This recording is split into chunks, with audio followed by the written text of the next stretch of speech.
Okay guys, kumusta kayo lahat no? Ngayon katatapos lang ng trabaho ko sa kabila. Ngayon may bago ulit ako. Kayo sabi nila na tambay ako. Kailangan ko si ganito para magkaroon ng trabaho. Shame on you. Wala pa kayo, may trabaho na ako. Ngayon ito pa rin.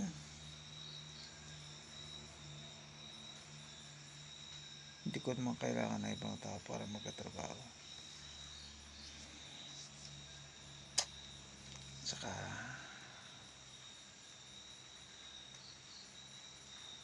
magtrabaho ka nga, hindi mo naman alam kung ano totoo mong trabaho.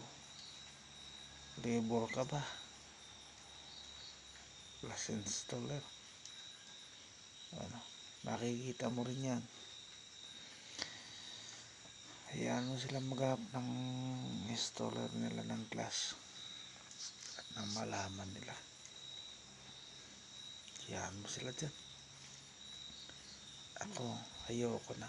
Nadadala na ako. Hindi ko alam kung installer ako o ningning.